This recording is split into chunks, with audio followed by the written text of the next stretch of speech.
वैशाख महीने की शुक्ल पक्ष की नवमी तिथि को श्री राम वल्लभा देवी माँ सीता का प्राकट्य हुआ था।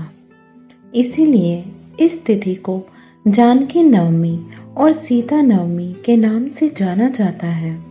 माँ सीता को माँ लक्ष्मी का भूमि अवतार माना जाता है। भूमि से उत्पन्न होने के कारण उन्हें भूमात्मजा और राजा जनक की पुत्री होने से उन्हें जानकी भी कहा जाता है।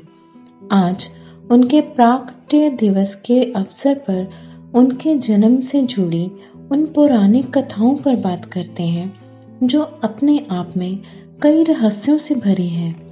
माँ सीता के बारे में वाल्मीकि रामायण और कई अन्य ग्रंथों में जो उल्लेख मिलता है उसके अनुसार मिथिला के राजा विदेहराज जनक के राज में कई वर्षों से वर्षा नहीं हो रही थी।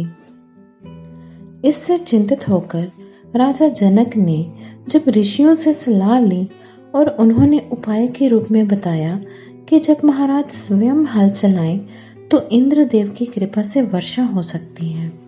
मान्यता है कि बिहार स्थिति सीममढ़ी का पुनौरा गांव वह स्थान है जहां राजा जनक ने हल चलाया था। हल चलाते समय हल एक धातु से टकराकर अटक गया। तब जनक ने उस स्थान की खुदाई का आदेश दिया। कहा जाता है कि उस स्थान से एक कलश निकला जिसमें एक सुंदर सी कन्या थी। चूंकि राजा जनक निसंतान थे, उन्होंने कन्या को ईश्वर की कृपा मानकर पुत्री बना लिया। हल का फल जिसे सीत कहते हैं, उससे टकराने के कारण कलश से कन्या प्रकट हुई थी। इसीलिए कन्या का नाम सीता रखा गया। इस घटना से इतना तो पता चलता है कि माँ सीता राजा जनक की अपनी पुत्री नहीं थी। जहाँ जमीन के अंदर से कलश से प्राप्त होने के कारण सीता स्वयं को पृथ्वी की पुत्री मानती थी, वहीं वास्तव में सीता के पिता कौन थे और कलश में सीता कैसे आई, इसका उल्लेख अलग अलग भाषाओं में लिखे गए रामायण और दूसरी कथाओं से प्राप्त होता है। जहां एक प्रसंग के अनुसार मिथिला नरेश जनक ने धरती से प्राप्त सीता को अपनी पुत्री मानकर पालन पोषण किया और स्वयंवर के जरिए वह श्री राम की अर्धांगिनी बनी। वही अद्भुत रामायण में सीता को रावण और मंदोदरी की बेटी बताया गया है। रावण के अपने विनाश के बीच भी तार्किक रूप से इन्हीं कथाओं में गुथे हुए हैं। अद्भुत रामायण की इस घटना से पहले जो कथा जुड़ती है वह है वेदवती की। दरअसल ब्रह्मा वैवर्त पुराण में यह कथा आती है, जहाँ से रावण के अंत की कथा भी जुड़ती है। कहते हैं रावण के अंत के पीछे सबसे बड़ी वजह बनी भगवान विष्णु की उपासक वेदवती। माँ सीता इन्हीं वेदवती का पुनर्जन्म थी। वेदवती के बारे में कहा जाता है कि वह बेहद सुंदर, सुशील और धार्मिक कन्या थी। वह भगवान विष्णु की उपासक होने के साथ उनसे ही विवाह करना चाहती थी। ब्रह्मा वैवर्त पुराण के अनुसार वेदवती अपनी इच्छा पूर्ति के लिए सांसारिक जीवन छोड़कर जंगल में कुटिया बनाकर तपस्या में लीन थी। इसी दौरान एक दिन जब रावण हिमालय का भ्रमण करते हुए एक ऋषि कन्या वेदवती को देखा तो मोहित हो गया। वह कन्या के निकट गया और अभी तक उसके अविवाहित होने का कारण पूछा। तब वेदवती ने बताया कि उसके पिता उसका विवाह विष्णु से करना चाहते थे, परंतु एक राक्षस के मुझ पर मोहित होने के कारण उसने मेरे पिता का वध कर दिया। पति के वियोग में माता का भी देहावसान हो गया। पिता की मृत्यु का बदला लेने के लिए ही उन्होंने तपस्या का मार्ग अपनाया। रावण ने शुरू में वेदवती को बहकाने की कोशिश की, परंतु उसके नहीं मानने पर उसने वेदवती के केश पकड़ लिए। तब कहा जाता है कि वेदवती ने रावण के द्वारा पकड़े गए बालों को काट दिया और दौड़ते हुए अग्नि कुंड में कूदकर अपनी जान दे दी। मगर मरने से पहले उन्होंने रावण को श्राप दिया कि वो खुद रावण की पुत्री के रूप में जन्म लेकर उसकी मृत्यु का कारण बनेगी। वेदवती अगले जन्म में एक कन्या के रूप में जन्मी और रावण के विनाश का कारण बनी। वैशाख महीने की शुक्ल पक्ष की नवमी तिथि को श्री राम वल्लभा देवी माँ सीता का प्रकाट्य हुआ था। इसीलिए इस तिथि को जानकी नवमी कहा जाता है। अद्भुत रामायण में ही उल्लेख है, रावण कहता है कि जब मैं भूलवश अपनी पुत्री से प्रणय की इच्छा करूं, तब वही मेरी मृत्यु का कारण बने।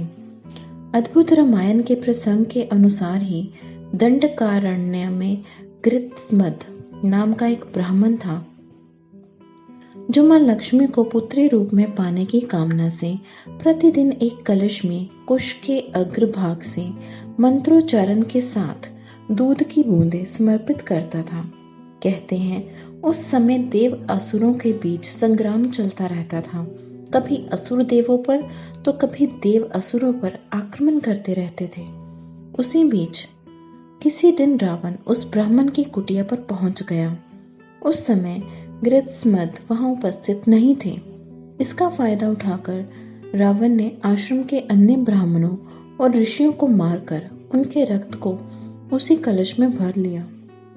कहते हैं रावण उस रक्त कलश को अपने साथ लेकर लंका चला गया। उसने अपनी पत्नी मंदोदरी को उस कलश को संभाल कर रखने को कहा। वही मंदोदरी को उस कलश में क्या है इसके बारे में बताते हुए उसने कहा कि यह बहुत ही तीक्ष्ण विष से भरा है।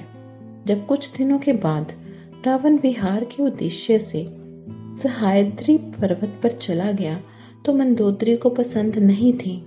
कहते हैं अपनी उपेक्षा से खिन्न मंदोदरी ने मृत्यु को वरण करने के उद्देश्य से कलश में रखा पदार्थ पी लिया। वहीं देवी लक्ष्मी को पुत्री के रूप में प्राप्त करने के लिए मंत्रोच्चारित दूध का ऐसा प्रभाव पड़ा कि मंदोदरी गर्भवती हो गई। तत्पश्चात मंदोदरी ने सोचा कि जब मेरे पति मेरे पास नहीं है, ऐसे में जब उन्हें इस बात का पता चलेगा तो वह क्या सोचेंगे। यही सब सोचते हुए मंदोदरी तीर्थ यात्रा के बहाने कुरुक्षेत्र चली गई। कहा जाता है कि वहीं पर उसने गर्भ को निकालकर भ्रूण को एक घोड़े में रखकर भूमि में दफन कर दिया और सरस्वती नदी में स्नान कर वह वापस लंका लौट गई। कहते हैं कि कालांतर में इसी भ्रूण से सीता का जन्म हुआ। मान्यता है कि वही घड़ा हल चलाते वक्त मिथिला के राजा जनक को मिला था, जिसमें से सीता जी प्रकट हुई थी। लोक जीवन में सीता राजा जनक और सुनयना की पुत्री के रूप में विख्यात भले रही हो, लेकिन यह भी प्रचलित था कि वे दोनों केवल पालक माता पिता ही थे। वाल्मीकि रामायण के अलावा कंपन रचित रामायण, जैन रामायण, थाई रामायण और लोक कथाओं में भी माँ सीता के जन्म और जीवन को लेकर अलग अलग ढंग से वर्णन है। जहाँ तक बात अद्भुत रामायण की है तो एक बार ऋषि भारद्वाज ने ऋषि वाल्मीकि से रामायण के कुछ गुप्त और रहस्यमय पहलुओं को बताने के लिए कहा और कहा जाता है कि इसी के परिणाम स्वरूप वाल्मीकि द्वारा अद्भुत रामायण लिखी गई। यह संस्कृत भाषा में है, जो स्थायी सर्गों में रचित एक विशेष कविता है, जबकि वाल्मीकि रामायण को इस ग्रंथ का प्रेरणा स्रोत भी बताया जाता है। यहाँ एक और प्रसंग का जिक्र तो बनता ही है, तो जो सीता के अपहरण के बाद उन्हें लंका के अशोक वाटिका में रखने से जुड़ा है। कई बार सवाल उठता है कि रावण की कैद में एक लंबा समय गुजारने के दौरान जनक नंदिनी सीता ने कभी रावण को अपने समीप भी नहीं आने दिया। क्या वह सीता के क्रोध से डरता था या फिर भगवान राम से?